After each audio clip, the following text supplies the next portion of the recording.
गणेशोत्सवाचे आयोजन व रूपरेषा ठरवण्यासाठी महानगरपालिकेच्या सभागृहात आयोजित बैठकीत प्रचंड गोंधळ झाला। परवानगी नसताना या बैठकीत पर्यावरणवाद्यांनी त्यांची मते मांडल्याने गणेश मंडळाचे कार्यकर्ते चांगलेच भडकले।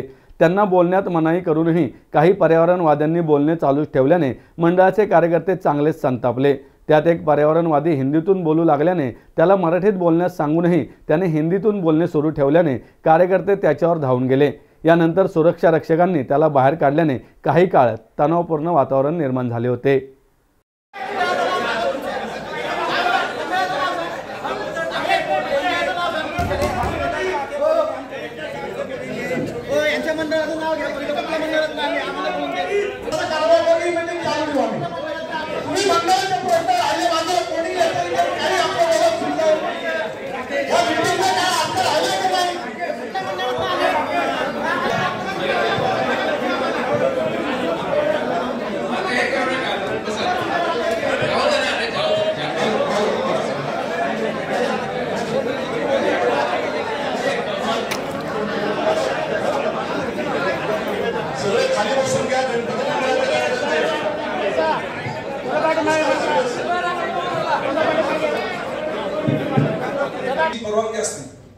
गणेशोत्सव अवघ्या एका महिन्यावर येऊन ठेपला आहे। या पार्श्वभूमीवर गणेशोत्सवाचे आयोजन, नियोजन व त्याची रूपरेषा ठरवण्याकरता व उत्सव शांततेने, शिस्तीने व उत्साहात पार पाडण्याच्या दृष्टीने विचारविनिमय करण्यासाठी सार्वजनिक गणेशोत्सव मंडळाचे पदाधिकारी व कार्यकर्ते, प्रतिष्ठित नागरिक, मनपा अधिकारी व पोलीस प्रशासन यांची संयुक्त बैठक महापालिकेच्या श्री छत्रपती शिवाजी महाराज सभागृहात आयोजित केली होती।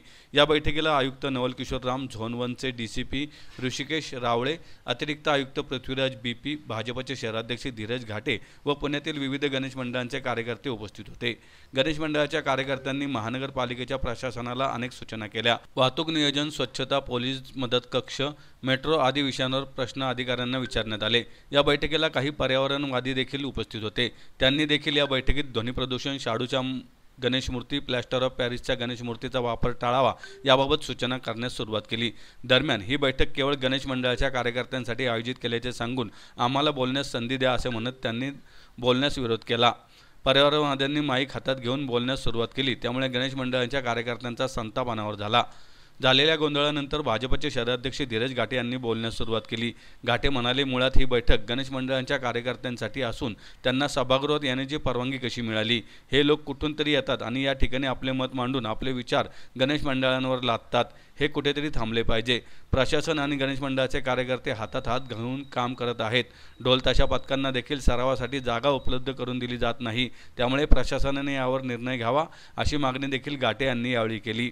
ही बैठक केवळ गणेश मंडळाच्या कार्यकर्त्यांसाठी आयोजित केली होती। या बैठकीत इतर नागरिक देखील सहभागी झाले। देशाचे नागरिक म्हणून त्यांना बोलण्याचा अधिकार आहे, मात्र यापुढे केवळ मंडळांच्या कार्यकर्त्यांसाठी ही बैठक घेतली जाईल, तसेच तशी व्यवस्था देखील करण्यात येईल असं महापालिका आयुक्त नवल किशोर राम यांनी म्हटलं। पर्यावरणवादी किंवा बाकी पण सिटिझन्स वगैरे होते, ठीक आहे, म्हणजे काही कारणामुळे ते आले, बेसिकली खऱ्या अर्थाने ते आपल्याला एटेंडन्स घेऊन त्याला आतमध्ये सोडायला पाहिजे होतं। शेवटी कसं आहे, पर्यावरणवादी किंवा सिनियर सिटीजन कोणीही आहे, त्या लोकांसाठी सुद्धा आमचं दार नेहमी उभे आहे। असं काही नाही आहे की त्यांना बोलण्याचा हक नाही आहे, पण शेवटी हा मीटिंग आपल्याला एक लिमिटेड पर्पजसाठी होतं, तर याच्यावर नक्कीच आपल्याला काळजी घेण्याची गरज आहे। एक विषय मी सुरुवातीला स्पष्ट सांगू इच्छितो की कधी कधी आपल्याला प्रशासनाच्या बाबतीत फार आपल्या मनामध्ये काही हे असतात, काय थोडासा आक्रोश आहे की प्रशासन आम्हाला काम करू देत नाही। पण एक गोष्टी मी स्पष्ट करतो, प्रशासन बेसिकली काय आहे, प्रशासनाचा तुम्ही असं मला एक सांगा की महापालिका आयुक्त किंवा पोलीस आयुक्त किंवा जिल्हाधिकारी कोणी आपले काही नियम तयार केले आहे का स्वतःहून? एकही सांगा मला। तुमच्या ध्वनी प्रदूषणचा विषय असेल, प्लास्टर ऑफ पॅरिसचा विषय असेल किंवा हे क्रीडांगणवर अभ्यास करायचा नाही त्याच्या बाबतीत असेल, तो एकही फक्त नियम मला सांगून द्या ज्या ठिकाणी कलेक्टर, कमिशनर किंवा सीपीने आपले काही प्लॅन केलं। हे सगळे गोष्टी आयदर आपल्याकडे सुप्रीम कोर्ट, हायकोर्ट, केंद्र शासन, पर्यावरण विभाग किंवा राज्य शासनातर्फे आलेले आहे। आणि कसं आहे की आपले भावनाचे आदर करत असताना आम्हाला शासनाचे आदेश पण पडावे लागते। हे अदरवाइज हमारी नोकरी चली जाएगी, भाई सोच के देखो, ठीक आहे। तो हा एक आपल्याला म्हणजे आपण कधी असं मनात ठेवू नका की आम्ही काही व्यक्तीच्या कारणामुळे आपल्याला त्रास देतो।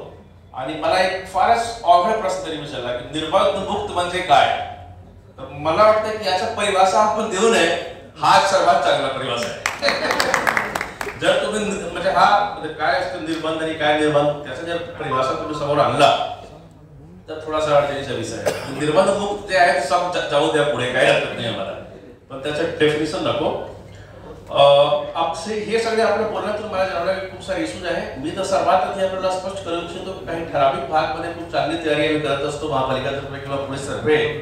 तर आता यावेळी आम्ही असा निर्धार करूया की शहरात सर्व ठिकाणी ज्या ठिकाणी गणेश मंडळ आहे किंवा विसर्जन होतो, मिरवणूक होतो, प्रत्येक ठिकाणी आम्ही चांगल्या पद्धतीने लोकांना सहकार्य करू. हा महापालिकेने याच्यावर विशेष लक्ष द्यावं.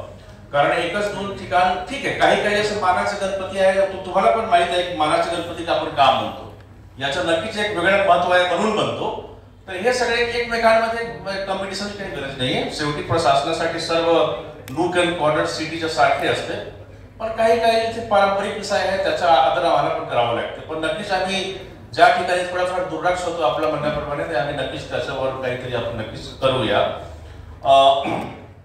मी आता एक तिथे आमचे पावसकर साहेब आहेत, इंजिनियर आहेत, म्हणजे रोडच्या बाबतीत त्यांनी खूप चांगले काम सुरू केलं आहे. ते खड्डामुक्त जो पुणे आहे त्याचा एक नवीन अभियान आम्ही इथं सुरू केलेलं आहे, आता सुरू करतो आहे बेसिकली.